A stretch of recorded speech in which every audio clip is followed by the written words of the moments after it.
സമയം പോലും പോകുന്നില്ല. ഇനി ക്ലോക്ക് വല്ലതും കേടായതാണോ? എനിക്ക് തോന്നുന്നത് ക്ലോക്ക് വരെ നമ്മളെ ചതിച്ചു എന്നാണ് തോന്നുന്നത്. ഒരു രീതിയിൽ സമയം മടുത്ത് മനുഷ്യൻ ഇരുന്നിരുന്ന്. ഇതൊക്കെ എടുത്ത് ആദ്യം തല്ലി പൊട്ടിക്കണം. ഒരു ചടങ്ങും ഇല്ലാതെ ഒരു ദിവസം പോകുന്നില്ലല്ലോ എന്റെ പൊന്നെ. ഒരു രക്ഷയില്ല, ഇരുന്ന് മടുക്കുക. എന്ന് നമുക്കൊരു കാര്യം ചെയ്യാം. പറ കേക്കട്ടെ. സമയം പോയാ മതി, അത്രേ ഉള്ളൂ. നമുക്ക് വല്ല പണിക്കും പോയാലും പിന്നെ നമുക്ക് ബോറടി മാറി കിട്ടും, സമയം പോയി കിട്ടും. പോയേ വേറെ വല്ല കാര്യം പറ. പണിക്ക് പോയി. എനിക്കാണ് ഒന്നാമത് വേർപ്പിന്റെ അസുഖമുള്ള. പിന്നെ പോയി അവിടെ ചെന്ന് പോയി പണിത്, പിന്നെ ആവശ്യമില്ലാത്ത അസുഖങ്ങളും പിടിച്ച് ഡോക്ടറെ കാണാൻ പോയി. പിന്നെ രാവിലെ ഗുളിക കഴിക്കണം, ഉച്ചയ്ക്ക് ഗുളിക കഴിക്കണം, വൈകിട്ട് ഗുളിക കഴിക്കണം. ആകെ ബിസി ആയിരിക്കും. പിന്നെ ആണെങ്കിൽ ഇതുപോലൊന്നും ബോറടിക്കാൻ പോലും സമയം കിട്ടത്തില്ല. വേറെ പണിയൊന്നുമില്ല. പോയി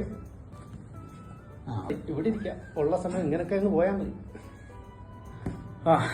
എന്നാ പിന്നെ ഇത് തന്നെ ചെയ്യാം. പിന്നെ